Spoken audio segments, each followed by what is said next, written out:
When we're troubleshooting IP routing, one of the most valuable things we have is the IP routing table.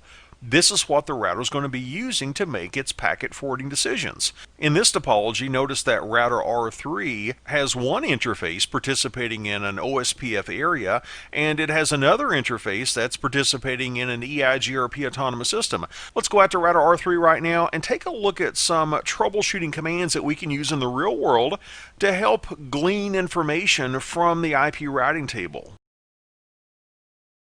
A command that you may already be familiar with is show IP route. This is going to show us the contents of our IP routing table in this router, specifically the IP version 4 routing table. If we had IP version 6 running on this router, we could say show IPv6 route, but here we're focused on IPv4. We see that we have some networks that were learned via EIGRP. That's what the D tells us. The O indicates that we learned this network, 10.1.1.0, we learned that via OSPF. I've got a couple of interfaces on this router that have IP addresses assigned to them.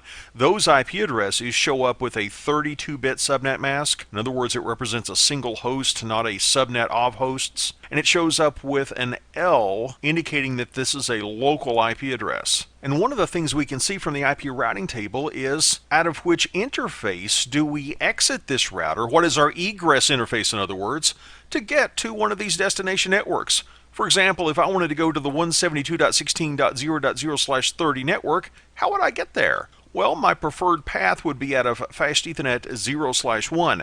But what we're looking at right now, this is the IP routing table. But I've got a couple of routing protocols running on this router. I've got OSPF, I've got EIGRP. They maintain their own data structure that has routes that they know about. Let's see how we can look at the contents of those tables. For OSPF, we can do a show IP OSPF rib for routing information base, and this is what OSPF knows about. It knows about these 3 networks. And we see the next hop IP address to get to these different networks. We see the exit interface or the egress interface. And interestingly, this network, the 192.168.1.0/30 network, that's directly attached to router R3. My neighbor, R1, that has this IP address, is telling us about it, but is this entry going to make it into our IP routing table? No, because this information is known to OSPF, which has an administrative distance of 110. I've got a more believable source for this route, and that's an interface that's directly connected to this network. If we go back and take a look at the IP routing table, if I do another show IP route, we can see that for the 192.168.1.0/30 network, even though OSPF said, if you want to get to this network, go up to R1, we're going to say, no. I'm directly connected to this network. I can simply go out of Fast Ethernet 0/0 and I'll be on that network. So just because something shows up in one of our protocol data structures, that's no guarantee that it's going to make it into the router's IP routing table. It only becomes a candidate to be injected into the IP routing table at that point. How do we take a look at the EIGRP routing table, which is known as the topology table?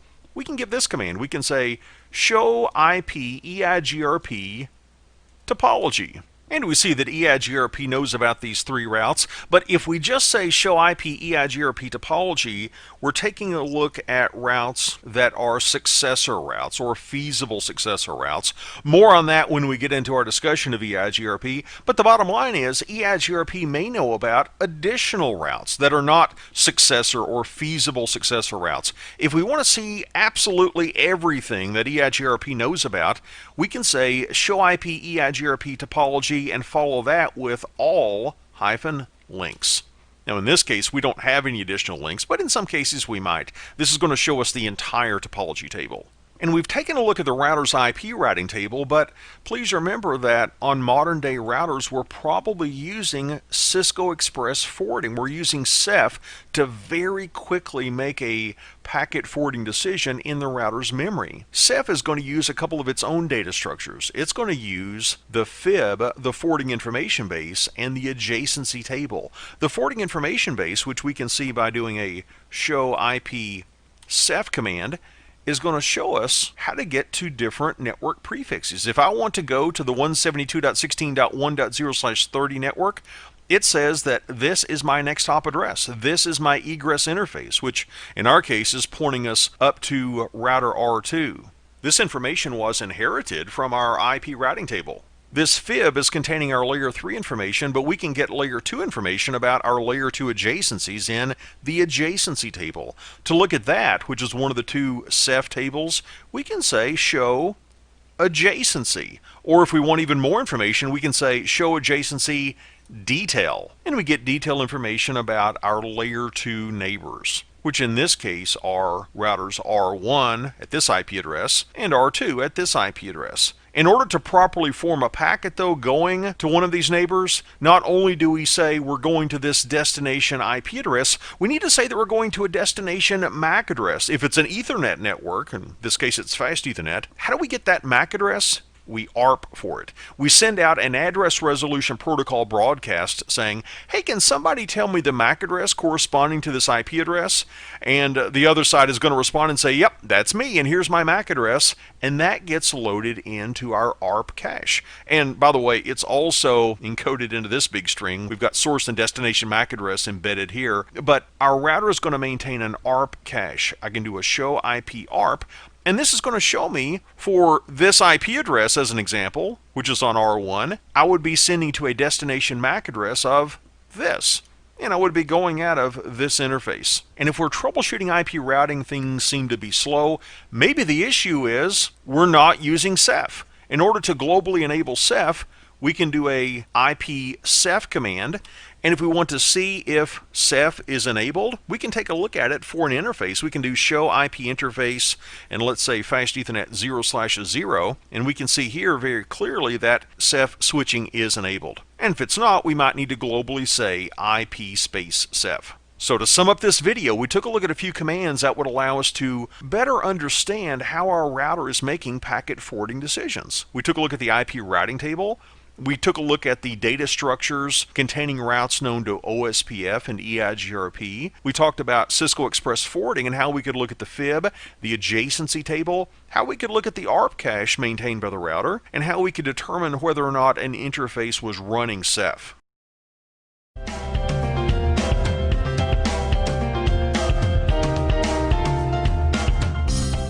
As we're troubleshooting IP routing, a key thing we need to be able to do is to predict or to trace how a packet is going to get from point A to point B. One of the first things we can do is issue a ping command to see if we even have reachability to the target, to the destination IP address. And if we do, we can do a trace route to say, how are we going to get there? What router hops will I transit to get to the destination? Let's go out to router R3 once again and take a look at some commands that can help us monitor the router's path selection. As we're trying to determine how a router is going to get to a target destination IP address, one of the first things we might want to do as we're doing our troubleshooting is determine whether or not the router can even reach this destination IP address. We can use the ping command for that. I can say ping, and I can give a target IP address, let's say 172.16.1.2. And it is successful, but if you take a look at the topology, there's a couple of ways that I could get to this IP address. I could get there via router R2. I could get there via router R1. Which path am I using? The trace route command can reveal that for us. We can say trace route and give the destination IP address, 172.16.1.2 in our case, and I only had to go through one router. I went through the router that has the IP address of 192.168.1.5. That's router R2. I know that's the path I'm taking, and by the way, the reason I'm taking that path is because router R2 is telling me how to get there via EIGRP. Router R1 is telling me how to get there via OSPF. EIGRP has a lower administrative distance, so that's who I'm trusting, and that's the path I'm choosing. Another way to determine how a router is going to make its path selection is to look at the IP routing table for a specific destination IP address. I can do show IP route, that would give us our IP routing table, but what if I put at the end of that my destination IP address? Show IP route 172.16.1.2. This is going to tell me if there is a route in the IP routing table that will get me to this destination network, and there is. Here's the specific route that's known in the IP routing table. It's 172.16.1.0/30. I learned it via EIGRP. with an administrative distance of a 90, and my EIGRP autonomous system is 100. I can see the next hop address. It's 192.168.1.5, which is an IP address on router R2. And earlier you might remember we talked about Cisco Express forwarding and how it maintained a couple of tables, the forwarding information base and the adjacency table. We can actually ask Ceph, how would a packet be routed using Ceph from a specific source IP address to a specific destination IP address? Let's say that we're wanting to predict how a packet would flow from router R3's fast Ethernet 0/0 interface. That's participating in the OSPF routing process. Would it still go up to router R2? We can check and see. We could say show IP Ceph exact route, and we specify a source IP address and a destination IP address. I'm going to say that my source is 192.168.1.2 and my destination is 172.16.1.2. And Ceph is telling us to get from this source IP address to this destination IP address, I'm going to go out of fast Ethernet 0/1. In other words, I'm going to go up to router R2, and my next hop address is 192.168.1.5. And to sum up what we've talked about in this brief video, we said if we're trying to determine how a router is going to forward a packet to reach a destination IP address, we might start by just making sure that we can reach that destination IP address. We could use a ping command for that. If the ping is successful, we might use the traceroute command to see the sequence of routers through which our packet is going to travel on its way to the destination IP address. We saw that we could interrogate the IP routing table for a specific IP address, and we could even query Ceph, Cisco Express Forwarding, to say if a packet had this source IP address and this destination IP address, how would this router make the path selection decision?